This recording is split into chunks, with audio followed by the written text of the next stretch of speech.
They say memory makes us real, but in Black Veil, memories are a currency, and someone's always laundering the truth. Name's Raine, memory diver. Case 4289, Glass Ghosts. Rain scratched at my office windows like static on an old tape. It had a rhythm that night, not the gentle kind, the hard sideways kind that hits the windows like it's trying to get in. The city outside glowed with wet neon, blurred like smeared oil on a lens, the kind that the more you rubbed, the dirtier it got. I was nursing a stale synth coffee laced with bourbon, half watching the lights dance when the door creaked open. The man who walked into my office was already a ghost. Pale skin, vein-thin lines under the eyes, synthetic jaw buzzing faintly when he spoke, like he'd been riding stims too long. Eyes, the haunted kind, wide, unblinking, wired. "I saw myself die," he said. "Not in a dream, not metaphor. I saw me, dead, on the rails, and I wasn't the one who died." "Okay, mister. Why don't you take a load off? Let's hear what you have. You want a drink?" I figured being kind to the guy before I took his money was the least I could do. And it never hurts to be kind. I handed him a mug and a neat shot of bourbon, just enough to take the edge off so I could make some sense of what he was about to tell me. And I took a sip myself as I listened to his story. Name was Dominic Vale. Civil infrastructure engineer, mid-level, smart eyes hiding something broken. He handed me an ident chip, his hands shaking, twitching, like badly coded servo links on the old 52s. I scanned it. It was clean. No psych holds, no clones flagged. So either the system was lying, or he was. Then he showed me the kicker, a sync tag embedded in his wrist, one I recognized. Huh. Well, how about that? It was clone tech. Old, illegal. The kind of black budget science that vanished off the radar after the Church of Continuum and the corporate tribunal nearly went to war over it. Someone was replicating consciousness again, spinning lives off backups. But Morrow's original, or maybe the copy, had slipped through the cracks. "I don't know which one I am," he whispered, "but I want to find the other." "Mr. Morrows, are you sure you want to go down this rabbit hole? I mean, what if the other you? Well, he may not be as friendly as I am, if you understand what I'm trying to say." "I need to know, Mr. Raine." What the hell, I thought. I hadn't had a case in weeks. The rent soon comes around, so I took the case.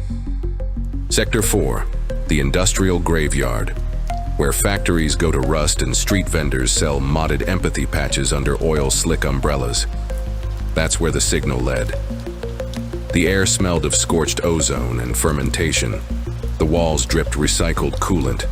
Neon signs buzzed half-dead slogans into the mist. I found a woman named Jenna working a neural broker stall, eyes replaced by monovisor goggles, fingers jittering over cracked memory wafers. It cost a few credits, but she confirmed someone had used an identity splice kit. Said they'd bought a glass shell, a body shell loaded with mirrored cortical data. Bootleg immortality. Your guy might have watched his own death from the backup's POV. That tech don't sync well. Causes echo bleed. Huh. So there are two Morrows walking around, I said. For now, she grinned, until one runs out of soul. Then she hesitated, looked me straight in the eye and said, "Somebody's cleaning up the strays though. 3 bodies in the past month. All clones, all burned out cortex cores. Someone's trying to collapse the loop." "Who?" I asked. "Maybe the original, maybe corporate, or maybe just someone who doesn't want reflections walking around with real memories. Who knows? Who the hell cares, right?"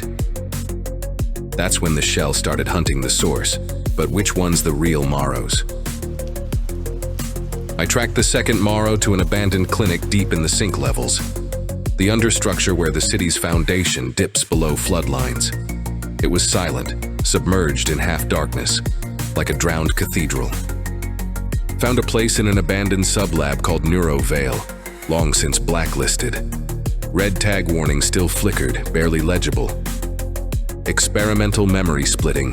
Do not enter.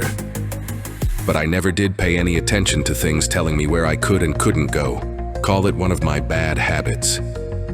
Inside, screens flickered with memory replays, fragments of Morrow's life, birthday parties that never happened, board meetings he never attended, each screen holding a version of Dominic, angry, kind, cruel, terrified. One wept quietly in the corner, one smiled too wide, one held a blade, simulacra made real. And then, he stepped out. Same face, same voice, but wrong.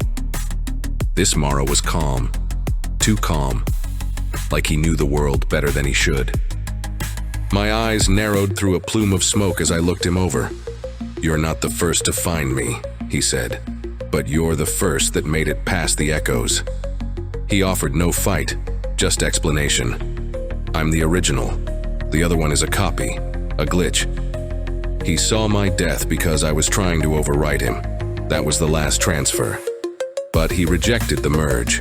"You mean you expected him to take seeing his own death with a smile? You're both crazy." He showed me the logs, neurocode signatures, looped invasions. It was true, this guy was the real Morrow. But the original had done worse, spliced himself into other shells, built a network of backups, a self-replicating ego loop. The others started to fail. Glitch, fragment, deteriorate. They weren't stable. I had to shut them down. It was mercy. "So you killed them?" "No, I cleaned them." "That's different. They weren't whole, weren't real. It's not murder if it's you you're killing, and yet I'm still alive. So how can it be murder?"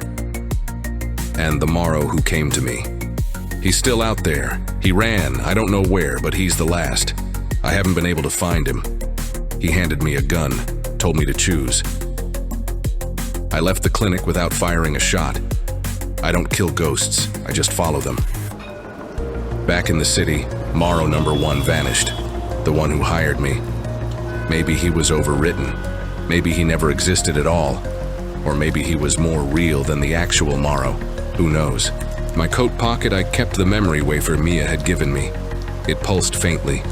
Someone's life frozen in digital glass. They say we see ourselves in mirrors. I don't trust mirrors anymore, not after today. But maybe none of us are whole. Maybe we're all just pieces that survived. Case closed. Got a ghost in your head? A reflection that isn't yours?